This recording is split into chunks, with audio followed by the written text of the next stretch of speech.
সকলকে শুভেচ্ছা। আসসালামু আলাইকুম। এটি আপনার গদাইপুর 7 নম্বর ওয়ার্ডের মধ্যে আশাশুনি উপজেলার মধ্যে খাজরা ইউনিয়ন।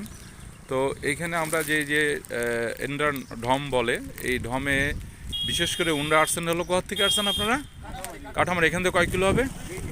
তো আসলে আশাশুনিতে অধিকাংশ অঞ্চলে পানির এমনই সংকট, এই যে প্রখর বৃষ্টি দুর্যোগ, তার মধ্যেও কাঠামারি থেকে আসছেন নৌকা যোগে এই গদাইপুরে। এখান থেকে আপনার পানিটা নেবেন কোথা থেকে?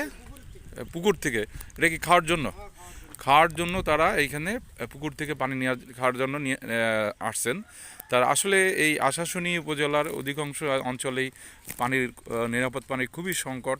এই সংকটের কারণে আসলে দূর দূরান্ত থেকে এই পানি তারা এখান থেকে নিয়ে যাচ্ছে। তো আমি ইপিআরসির পক্ষ থেকে জিওবি ইউনিসেফ আর্সেনিক মিটিগেশন প্রজেক্টের থেকে আমরা চেষ্টা করতেছি যে আশাশুনিতে প্রত্যেকটা বাড়ির 300 হাতের মধ্যে তারা যাতে নিরাপদ পানি পায় সে চেষ্টা অব্যাহত রাখছি। তো সকলকে ধন্যবাদ। আশা করি আমরা আশাশুনির এই পানির সংকট ক্রমান্বয়ে এটা সমাধান করতে পারবো।